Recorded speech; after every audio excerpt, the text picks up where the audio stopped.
Chilli powder అన్ని రకాల వంటలకు పచ్చళ్లకు సరైన chilli powder. No colour no chemicals.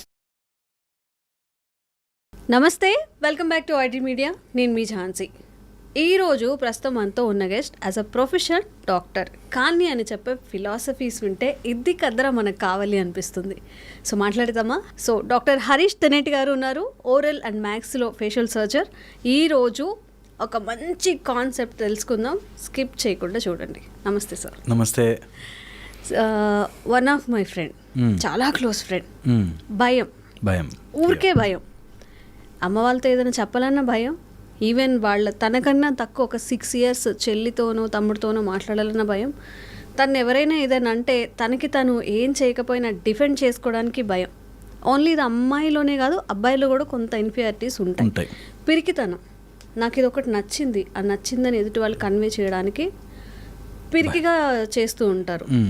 ఈ ఇన్ఫీరియారిటీస్ అన్నీ మనకి ఎందుకు వస్తాయి? పేరెంట్స్ వల్ల జెనెటికల్గా వస్తాయి. ఇప్పుడు నార్మల్గా మీ అమ్మ పోలిక మీ నాన్న పోలిక అంటూ ఉంటారు, అలా వస్తాయా? లేకపోతే మనం ఒక కంఫర్ట్ జోన్లో కూర్చొని అన్నీ మన దగ్గరికి రావాలి అనుకొని మనకున్న స్టాండర్డ్స్ని మనం తక్కువ చేసుకోవడం వల్ల వస్తాయా? దీన్ని అసలు ఎట్లా అధిగమించాలి? లైఫ్లో ఒక డేని మనం కాన్ఫిడెంట్గా అరే నేను చేయగలుగుతాను, ఏదైనా నేను చేయగలుగుతాను అని వెళ్ళాలి అంటే ఎట్లా ఈ కాన్ఫిడెన్స్ ఎలా బిల్డ్ అవుతుంది?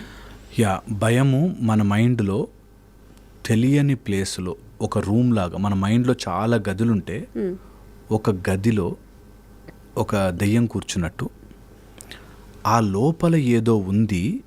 అంటే మనం ఒక ఇల్లు కొనుక్కున్నాము, మన మైండే ఒక ఇల్లు అయితే ఆ ఇంట్లోపల ఒక 4-5 రూమ్స్లో లాక్ వేసి ఉంది, లోపలేవో సౌండ్స్ వస్తున్నాయి. ఓకే, ఓపెన్ చేసే ధైర్యం లేదు. అదేదో ఉంది అనే దాంట్లో కాన్షియస్లో ఉంటే మనం రోజంతా ఎలా అయితే ఆనందంగా గడపలేమో అలాగ భయము లోపల డీపెస్ట్ పార్ట్లో అలా లాక్ వేసుకుని కూర్చుని ఉంటుంది, లోపల నుంచి శబ్దాలు చేస్తుంటుంది. మనకి చంద్రముఖి సినిమాలో అరుంధతిలో చూపిస్తా చూడు, దగ్గర లోపల నుంచి సౌండ్లు వస్తుంటాయి. అలాగ లోపల భయము ప్రతి సీన్లోనూ అక్కడేదో దయ్యం ఉంది, అక్కడేదో దయ్యం ఉంది అని ఎలా అయితే భయపడతామో అలాగా మన మైండ్లో భయము అనేది ఒకటి లోపల కూర్చుని ఉంటుంది. ఇది అన్నిటికీ అప్లై చేస్తూ అన్ని సీన్స్లోనూ ఆ భయం నేను చేయలేను. ఎందుకు? నా లోపల ఆ దయ్యం ఉంది, నా లోపల ఆ ఇంట్లో అదేదో ఉంది అని ఎలా అయితే భయపడతామో అలాగా లోపల భయపడుతూ ఉంటుంది. ఓకే, దీన్నే మనం dark room in the mind అంటాం. Dark room in the mind. ఆ చీకటి గదిలో ఏదో ఉంది, అది ఉంది అని మనకి తెలుసు, దాన్ని మనం ఎప్పుడూ ఫేస్ చేయం. ఆ లోపల ఆ దయ్యం ఉంది కానీ ఎవ్వడు డోర్ ఓపెన్ చేసి లోపలికి వెళ్ళాడు, ఏదో రజనీకాంత్ లాంటి వాడు రావాలి నిజంగా అన్నట్టు. ఎగ్జాక్ట్లీ. ఆ రూమ్ ఓపెన్ చేసి ఏందిరా బాబు ఏంటి ఆ దయ్యం, నేను చూస్తా ఒకసారి అనే ధైర్యము రావాలి. అలాగే మన జీవితంలో ఏ భయం ఉన్నా సరే ఏంటా భయం అని చూడాలి. భయముని దాటి వెళితేనే మనం జీవితాన్ని గడపగలం, ఇంకొక మార్గమే లేదు. నేను ఇది మళ్ళీ రాసి చెప్తున్నాను. ఎవడు ఫామ్ ఫట్ అని చెప్పి ఏమీ చేయలేడు. ఏ దేంతోనూ నీకు ఎంత కరెంట్ షాక్ పెట్టినా బ్రెయిన్కి దాటి రాలేవు. భయాన్ని ఫేస్ చేయి, ఫేస్ యువర్ ఫియర్. ఏమవుతుంది? మజా అంతా అక్కడే ఉంది. నిజంగా కూడా ఒక బంజీ జంప్ చేసేవాడని చూద్దాం, తెలుసు కింద పడితే అవుట్ అని. ఆ భయంతోనే దాటుతారు వాళ్ళు. ఏం భయం ఏముండదు, హాయిగా జాలీగానే ఉండదు, భయం ఉంటుంది. కానీ ఆ భయంలోంచే మనకు ఒక మంచి అడ్రినలిన్ సర్జ్ వస్తుంది, మజా వస్తుంది కదా. అలాగే మన జీవితంలో ఏమేమి ఫియర్స్ ఉంటాయో ఆ ఫియర్ని ఫస్ట్ ఫేస్ చేశారు. Face it and win it. దాని తర్వాత అసలు మజా ఆఫ్ లైఫ్ స్టార్ట్ అవుతుంది. అప్పటిదాకా ఎవరైతే ఇట్లా ఆలోచిస్తున్నారో, నా కుక్ అంటే భయం, ఇంట్లో నాన్నకు చెప్పాలంటే భయం, నా ఇది చేయాలంటే భయం, అది చేయాలంటే భయము, ఒక్కసారి డామిట్ ఏం కాదు పోయి చూసి రావాలి. ఆ రూమ్ ఓపెన్ చేసి ఆ భయమా, okay I will face it. Maximum ఎందుకు ఫేస్ చేయలేరు అంటే దే విల్ మైండ్ లోపల ఏదో జరిగిపోతుంది అనే ఒక తయారు చేసుకున్నారు గోడ. నేనంటాను, ఏం జరుగుతుందో నువ్వు ఎప్పుడైనా చూసావా? మా నాన్న ఇది గనక నేను స్టేజ్ మీదకి వెళ్ళి మైక్లో మాట్లాడాలంటే నాకు భయం అండి అన్నాడు. ఏమవుతుంది అని అడిగితే వాళ్ళందరూ నవ్వితే నేను మాటలు తప్పు చెప్తే ఆర్ నా నోట్లోంచి ఏదైనా సరిగ్గా రాకపోతే నేను భయపడిపోతే ఇవన్నీ ఉన్నాయా? ఇవన్నీ కూడా లేవు, ఇప్పుడు లేవు. అయితే పోతే ఉంటే జరిగితే ఎలా అనేది, ఫ్యూచర్ ఫ్యూచర్ని ఎప్పుడూ భయము లేని దాని గురించే, లేని దాని గురించే భయం. ఉన్నది ఎప్పుడూ భయం లేదు, ఉన్నది ఎప్పుడూ భయం లేదు. ఇది కావాలంటే ఎన్నిసార్లైనా క్రాస్ చెక్ చేసి చూసుకోండి, ఎన్నిసార్లైనా చెక్ చేసుకోండి. ఎప్పుడూ భయము లేని దాని గురించి. ఒకవేళ పులొచ్చి తినేస్తే, ఇక్కడికి పామొచ్చి కాటేస్తే, మా ఆయన నన్ను కొట్టేస్తే, కొట్టాడండి ఒకసారి, కొట్టాడండి అయిపోయింది. సో ఎప్పుడు your fear is not now. ఇప్పుడు ఫియరు లేదు, భయము లేదు. ఉంటే అనే ఒక మైండ్లో కూర్చున్నాం. ఆ చీకటి గది ఓపెన్ చెయ్యక ఆ లోపల సౌండ్ వచ్చేది దయ్యమే అయితే అని కూర్చున్నాం. So my point, open it, see లోపలే ఉందో దయ్యమా ఫేస్ ఇట్, భూతమా ఫేస్ ఇట్, ఆర్ ఇంకేదైనా ఫేస్ ఇట్, ఆర్ నువ్వు ఓడిపోతావా ఫేస్ ఇట్, ఆర్ నువ్వు నిజంగా నాశనం అయిపోతావా ఫేస్ ఇట్. ఏంటి నువ్వు ఆపేది అనేది ఆలోచించుకోవాలి.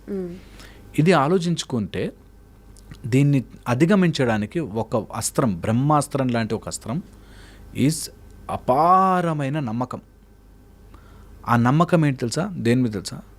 ఒక భక్తి కావచ్చు, ఒక సమ్ ఫార్మ్ ఆఫ్ స్కిల్ మీద ప్రాక్టీస్ కావచ్చు, ఏదైనా ఒక దాని మీద అపారమైన నమ్మకంతో దిగాలంతే. ఓకే, ఎప్పుడైతే దిగుతామో ఒక ప్లేయర్కి, రోహిత్ శర్మ ఐ థింక్ అట్లాంటి ప్లేయర్, క్రికెట్ ప్లేయర్కి బౌన్సర్ వస్తే ఆడలేడు. ఆయన పేరు నాకు ఎగ్జాక్ట్ ప్లేయర్ పేరు గుర్తురాట్లే, ఐ థింక్ రోహిత్ శర్మ అనుకుంటా. బౌన్సర్ వస్తాడు, కానీ ఒక 6 months అదే ప్రాక్టీస్ చేశాడు.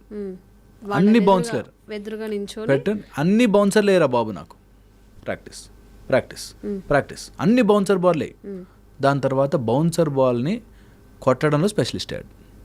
ఓకే, సో ఎప్పుడు నీకు ఏ భయం అనిపించినా అనిపించిందో face it. We can practice more on that. Face it 100 times practice చేస్తే, ఫేస్ చేస్తే 101 time నువ్వు బయటపడిపోతావు. ఏమంతా భయపడ్డాను. కొంతమంది బండి నేర్చుకోవడానికి భయపడతారు. ఓకే, బండి నేర్చుకోవడానికి పడిపోతాను 2 సార్లు పడిపోయాక ఏం కాదులే అని వెళ్ళిపోతారు. ఓకే, ఇది the most important, by practice that skill or అపారమైన నమ్మకం ఆన్ ద గాడ్. దానికే మనకి భక్తి వచ్చింది, భక్తి ఫార్మాట్. ఓకే, ఇది 1. సెకండ్ ఆస్పెక్ట్, దీంట్లోనే అటాచ్డ్ ఆస్పెక్ట్. ఎప్పుడైనా ఇట్లాంటి మనం ఒక భయంలో కానీ, ఫియర్లో కానీ, వరిలో కానీ ఉంటే దాని మెయిన్ ఆరిజిన్ ఎక్కడి నుంచి వస్తుందో దాన్ని పట్టుకోవడం. ఎందుకు నేను భయపడుతున్నాను అని వెళ్తే, చైల్డ్హుడ్లో ఎప్పుడో ఏదో జరిగినది, లేకపోతే చిన్నప్పుడు ఏదో ఇంతకు ముందు జరిగిన సీన్, అట్లా ఏదో మనని భయపెడుతోంది. ఆ భయపెట్టే దాన్ని మనము ఆ సీన్ని థియరిటైజ్ చేసి రాసి, అవునా అప్పుడెప్పుడు జరిగిన దాని గురించి ఆలోచిస్తున్నాను నేను, ఇంత భయపడుతున్నాను నేను, వై, ఇంతకుముందు ఎవరు జరగలేదా, ఇది ఎప్పుడు ఇలాంటి ప్రాబ్లం రాలేదా, సృష్టిలో ఇలాంటి ప్రాబ్లమే లేదా, నాకే వచ్చిందా అనేది థియరిటైజ్ చేసి ఒకసారి థియరీ లాగా పేపర్ పెన్తో రాసుకుని దాన్ని 1కి 4 సార్లు అవగాహన చేసుకోవడం second. Third, if you really want to win, చాలా ఇంపార్టెంట్ పాయింట్ చెప్తాను. భయం ఎక్కడుంది? మైండ్లో ఉంది. ఈ మైండ్ ఎక్కడొస్తుంది? నువ్వు కళ్ళు మూసుకుంటే కనిపిస్తుంటుంది. ఆ కళ్ళు మూసుకుని నువ్వు దాన్ని ఎప్పుడైతే డీట్యూన్ చేస్తావో భయం కూడా అలాగే వెళ్ళిపోతుంది. మనకి ఇప్పుడు హిప్నాసిస్ అని, సెల్ఫ్ హిప్నటైజింగ్ అని అట్లాంటి చెప్తున్నారు కదా. యాక్చువల్గా ఇది మనకి మనమే లోపల పొరల్లోకి వెళ్ళి you can clear it of, ఈజీగా చేయొచ్చు. అందుకే మనకి ఏది చెప్పు ఎటు తిప్పు మెడిటేషన్కి తీసుకొచ్చారు. అరే కళ్ళు మూసుకుని కూర్చో, అన్నీ వస్తాయి నీకు, కళ్ళు మూసుకుని కూర్చో, బ్రహ్మాండాలే కనిపిస్తాయి నీకు, కళ్ళు మూసుకుని కూర్చో, ఏ నక్షత్రం ఎటు కదులుతోంది, ఏ సూర్యకిరణం ఎటు పడుతోంది నీకు నేర్పిస్తారు. మేము సూర్య ఉపాసన, సూర్య విద్య నేర్పిస్తున్నప్పుడు ఒక్కొక్క కిరణము మన శరీరంలో ఎలా పనిచేస్తుంది అని నేర్పిస్తాం. సో పాయింట్ ఈస్, నీ కళ్ళు మూసుకుని కూర్చుంటే నీ లోపల ఎలాంటి ఫియర్నైనా అధిగమించవచ్చు. దాన్ని బ్రేక్ చేసే మైండ్ సెట్లోకి వెళ్ళాలి. ఓకే, అండ్ ఇన్ కేస్ అట్లాంటి ఫియర్ కానీ అట్లాది ఏదైనా ఉంటే, ఎక్కడో ప్యాటర్న్ ఫామ్ అయింది, ఆ ప్యాటర్న్ని దానికంటే బెటర్ ప్యాటర్న్లో బ్రేక్ చేయాలి. ఓకే, బెటర్ ప్యాటర్న్, దానికంటే ఆనందాన్ని ఇచ్చేది, దానికంటే మనము ఆ ఆలోచన రిధంలో పడకుండా బెటర్ మెథడ్లోకి వెళ్ళేది ప్రాక్టీస్ చేసుకుంటే సరిపోతుంది. ఒక రోజులో అయ్యేది ఎవరైనా నన్ను ఇలాగే అడుగుతారు, ఏదైనా చెప్పండి అయిపోతుందని. ఒక రోజులో అవ్వదు. నేను చెప్పింది మినిమం మీకు 41 days to 108 days పడుతుంది. చెయ్యండి, మనస్ఫూర్తిగా చెయ్యండి. ఆ భయములో ఉండే భయం కంటే once you come out of it ఆ ఆనందము చాలా బాగుంటుంది. దాన్ని నమ్మాలి. నేనింతే నాకు ఎవడో హెల్ప్ చేయాలని చెప్పి మందులు బాధపడి సిగరెట్లకు అలవాటయ్యి ఎవరి వెనక ఒకళ్ళ దగ్గర బానిసలాగా బ్రతుకుంటే నేను చెయ్యలేను కాబట్టి ఇలా ఉండాలి. ఒక వైఫ్ నాకు తెలిసినామా హస్బెండ్ దగ్గర తన్నులు తింటుంది, కొడతాడు, ఆయన తాగేసి వచ్చి కొడతాడు. ఎందుకు అంటే అమ్మో బయట నేను బ్రతకలేనండి, సమాజం యాక్సెప్ట్ చేయదండి, బ్రతకలేను, ఏదో భయం, సమ్ కైండ్ ఆఫ్ ఫియర్. నేను బయట బతకలేనండి, బండి మీద బయటకు వెళ్ళలేనండి, నాకు డ్రైవింగ్ కూడా రాదండి. సో అందుకని హస్బెండ్ తిట్టినా సాయంత్రం వచ్చి బండి మీద దింపేసి వస్తాడు కాబట్టి వాడు ఏం చేసినా భరిస్తూ ఉంటారు. ఎందుకు నువ్వు బండి నేర్చుకోలేవు కాబట్టి. అలా మనకు ఆశ్చర్యంగా నవ్వుగా అనిపిస్తుంది, బట్ వాళ్ళకి ఆ ఫియర్ ఈజ్ సో రియల్. బండి మీద వెళ్తే నేను పడిపోతే, నేను చచ్చిపోతే, నాకు యాక్సిడెంట్ అయిపోతే, సో అందుకని ఆ బండి కోసం కొడుకు మీద హస్బెండ్ మీద డిపెండ్ అయ్యి వాడే ఊరికే అని తిడుతున్నా కూడా ప్లీజ్ నాన్న అని తీసుకు. ఆవిడ కేసులో బండి మాత్రమే, ఎగ్జాక్ట్లీ డిఫరెంట్ పర్సన్ కి డిఫరెంట్ లా చిన్న విషయానికి మీరు అవన్నీ టాలరేట్ చేస్తున్నారా అనే సిచ్యువేషన్స్ బోలెడన్ని ఉంటాయి అందరి విషయంలో. అన్ని టాలరేట్ చేస్తారు ఆ భయం కోసం. ఉద్యోగం పోతే నా పరిస్థితి ఏంటి అని ఆ బాస్ ఎంత తిట్టాను, వేస్ట్ గాడేవరా, నువ్వు ఏం చేయలేవరన్నా భరిస్తారు. చిన్న ఫియర్సే నేను చెప్పేది, పెద్ద ఫియర్లు ఇంకా దయ్యాలు, రాక్షసులు, మంత్రాలు, తంత్రాలు ఏం చెప్పట్లే, సింపుల్ చెప్తున్నా. సో అందుకని అండర్స్టాండ్ యువర్ ఫియర్ని దాటగలిగే ఒకే మార్గం దాటి వెళ్ళడమే. Do it, go face, look into the eyes of the fear and start and move ahead. Fear కళ్ళలోకి చూస్తే ఫియర్ కరిగిపోతుంది మంచులాగా, ఇది నిజం. So what you are fearing రోజు ఈరోజు అదే పని నాకు, ఈరోజు అదే.